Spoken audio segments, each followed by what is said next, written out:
Oui, cher Oumar Sy, ancien parlementaire, je suis le président de l'Observatoire de suivi des indicateurs de développement économique en Afrique.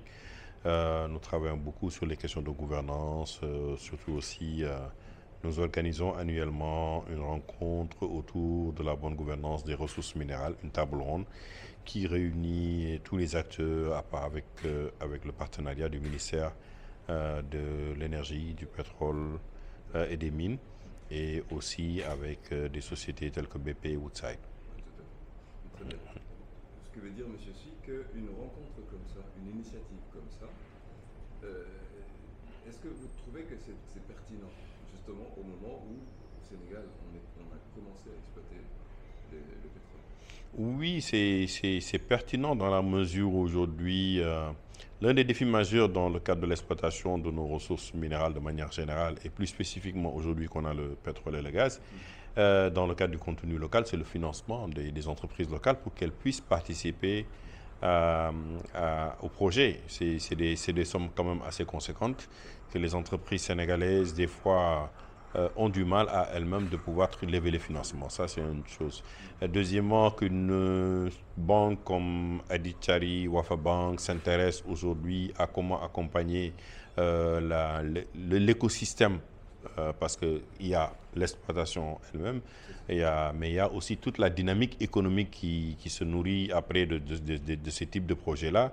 C'est bénéfique, vu l'expérience qu'ils ont au niveau international, sous-régional, et aujourd'hui aussi la stature qu'ils ont, une stature panafricaine. On sait qu'on va vers la ZLECA, Ouais. donc il faudra que les banques panafricaines puissent se positionner pour accompagner nos entreprises. Exact. Si on ne le fait pas, vous allez voir un peu, j'ai rien contre les Européens ou les Américains, Mhm. mais vous allez voir Exim Bank ou les Chinois ou les Indiens venir derrière C'est ça. prendre ces marchés-là. Tout à fait. Et aujourd'hui, à des taux concurrentiels qui permettent à des entreprises, autres que des entreprises africaines, de pouvoir mettre en place des infrastructures qu'ils vont contrôler pour 20-25 ans.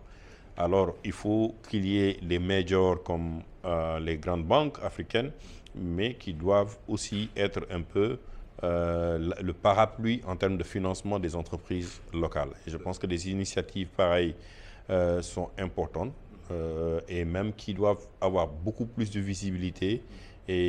et que les acteurs aujourd'hui aussi locaux puissent mieux s'approprier ces genres de rencontres. Absolument. Je crois qu'on l'oublie souvent d'ailleurs, mais il me semble que les pays de la CEDEAO viennent de mettre en place une banque de l'énergie qui, que je sache, est basée au Nigeria. Et on l'oublie souvent, alors que ce genre d'initiative, c'est aussi fait pour ce que vous disiez, financer un peu le développement. Oui, oui, il faut nécessairement que ces initiatives-là non seulement soient connues, Mhm. soient partagées, Mhm. parce il y a le partage de l'information, mais identifier aussi les entreprises capables de porter, Mhm. parce qu'il y a des entreprises majors qui doivent d'abord être en mesure de porter les types de projets à développer Mhm. pour pouvoir derrière avoir toutes les PME, PMI qui créent la chaîne de valeur économique derrière Mhm. pour avoir un écosystème autour du pétrole et du gaz. Ouais. Aujourd'hui, on a Kayar qui n'est pas encore exploité. Ouais. C'est une grosse opportunité. Il Absolument. y a le réseau gazier du Sénégal qu'on doit développer. Tout à fait. C'est une opportunité. Si Absolument. vous avez des banques comme ça qui accompagnent, Mhm. ou demain, nous-mêmes, nous pourrons transformer nos matières premières au lieu d'aller chercher le fer en Chine ou l'aluminium en Inde, ou je dis n'importe quoi un peu, mais Mhm. on peut les produire ici Tout à fait. dans nos pays. Absolument. Et par exemple, vous savez que le secteur du bâtiment aujourd'hui, en termes de fer Ouais. et d'aluminium, c'est beaucoup d'argent. On ne Absolument. peut pas prendre le fer de la Sierra Leone, Ouais. faire 10 000 km jusqu'en Chine, ouais, transformer pour ramener ça aussi en Afrique pour nous le vendre. Quand Exactement. vous savez que vous pouvez le transformer au Sénégal, Mhm. parce que vous avez du gaz au Sénégal, vous pouvez faire l'infrastructure. Une banque comme ça peut financer, structurer le financement. Tout à fait. Et aujourd'hui, tout ce qu'on produit en termes de fer ou d'aluminium Mhm. peut se faire aujourd'hui au niveau continental ici en Afrique. Tout à fait. Sur les 12 entreprises aujourd'hui au niveau mondial qui produisent le fer, Mhm. les 8 sont chinoises, Ouais. Excellent. alors que la matière première provient de l'Afrique. Ça veut dire beaucoup de choses. C'est paradoxal. Oui, c'est Effectivement. paradoxal. Heureusement, il y a des initiatives quand même, parce que pour ce qui est du gaz, par exemple, le gaz qui va être exploité au niveau GTA, le Sénégal, par exemple, a un projet d'installer une usine de fabrication d'engrais azotés qui, que je sache, est importée à 100% du Sénégal. Ça, c'est des initiatives, par exemple, pour lesquelles vous, en tant qu'acteur, d'autres investisseurs africains peuvent venir saisir. Oui, parce qu'aujourd'hui, bon, nous avons un nouveau gouvernement qui parle aujourd'hui de souveraineté économique, souveraineté alimentaire. Comment aujourd'hui faire cette souveraineté-là si on n'a pas nos propres engrais? Aujourd'hui, vous ne pouvez pas comprendre que le Sénégal est de la matière première, je ne veux pas citer de nom, mais beaucoup d'engrais qui se produisent et vous allez vendre à nos paysans les sacs d'engrais qui viennent de l'extérieur. Aujourd'hui, si des initiatives pareilles et des banques peuvent, dans le cadre de l'URE, financer, nous, le Sénégal déjà, avec les ICS, avec les Senchim, ils produisaient beaucoup de produits qu'ils vendaient dans la sous-région. On peut, avec le gaz, produire assez, non seulement pour l'agriculture ici, mais pour la sous-région. Et je pense qu'aujourd'hui, la dynamique qui peut aujourd'hui créer le plus d'emplois pour nos jeunes, pour qu'ils ne prennent pas la pirogue, c'est l'agriculture. Et ça, aujourd'hui, c'est des structurations sur lesquelles nous devons travailler.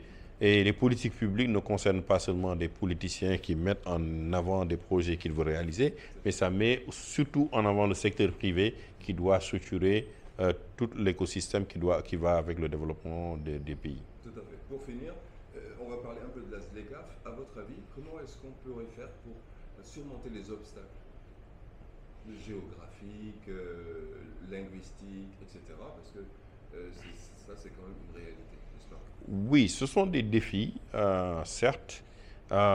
Heureusement, nous, déjà dans la sous-région, on a l'UEMOA.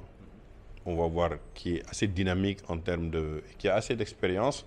Maintenant, bon, chaque zone africaine a ses réalités. Je pense que progressivement, progressivement, de plus en plus, si les États arrivent à enlever tout ce qui est procédure déjà de visa pour permettre aux entrepreneurs, aux investisseurs de voyager librement en Afrique, ça c'est déjà la première chose à enlever.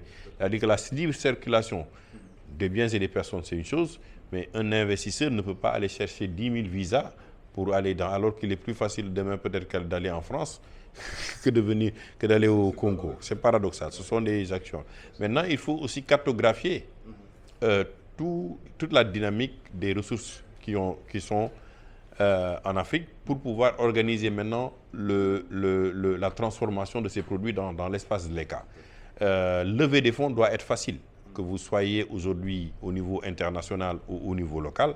Je veux dire que s'il a une banque locale sent qu'elle doit mettre des ressources au niveau panafricain avec Aditari ou Alpha Bank, elle le met pour le bénéfice d'un projet qui se trouve au Congo ou en Afrique du Sud. De toute façon, c'est la ZLECA elle-même en tant qu'outil d'intégration économique qui va au moins se garantir que ces investissements-là sera plus ou moins protégés. Et je crois que ce sont des dynamiques qu'il faut réfléchir.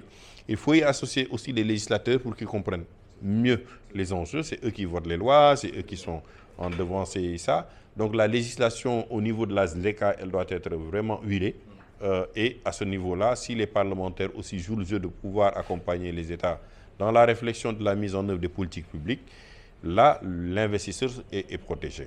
Maintenant, ce que je dis, on ne peut pas avoir des gens comme Dangote, des gens comme d'autres, il y a d'autres qu'on peut citer, et qu'on ne mette pas ensemble ces gens-là, ces personnes-là, pour qu'ils accompagnent un peu la ZLECA.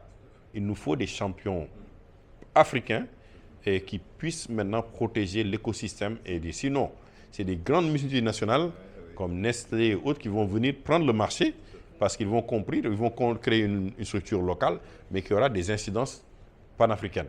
Juste parce qu'on va considérer que la société est basée au Sénégal, elle est de droit sénégalais, qu'elle peut faire toutes les opérations. Vous voyez un peu, voilà, il y a toutes ces questions qu'il faut régler pour éviter que les entreprises puissent trouver des failles internationales pour capter les bénéfices de la ZLECA. Il faut que les champions nationaux, il faut que les entreprises nationales puissent être eux-mêmes porteurs de ces projets-là. Tout à fait. Voilà. Cher Oumar Sy, je vous remercie. Merci beaucoup. Merci beaucoup. Ok, merci. Merci beaucoup.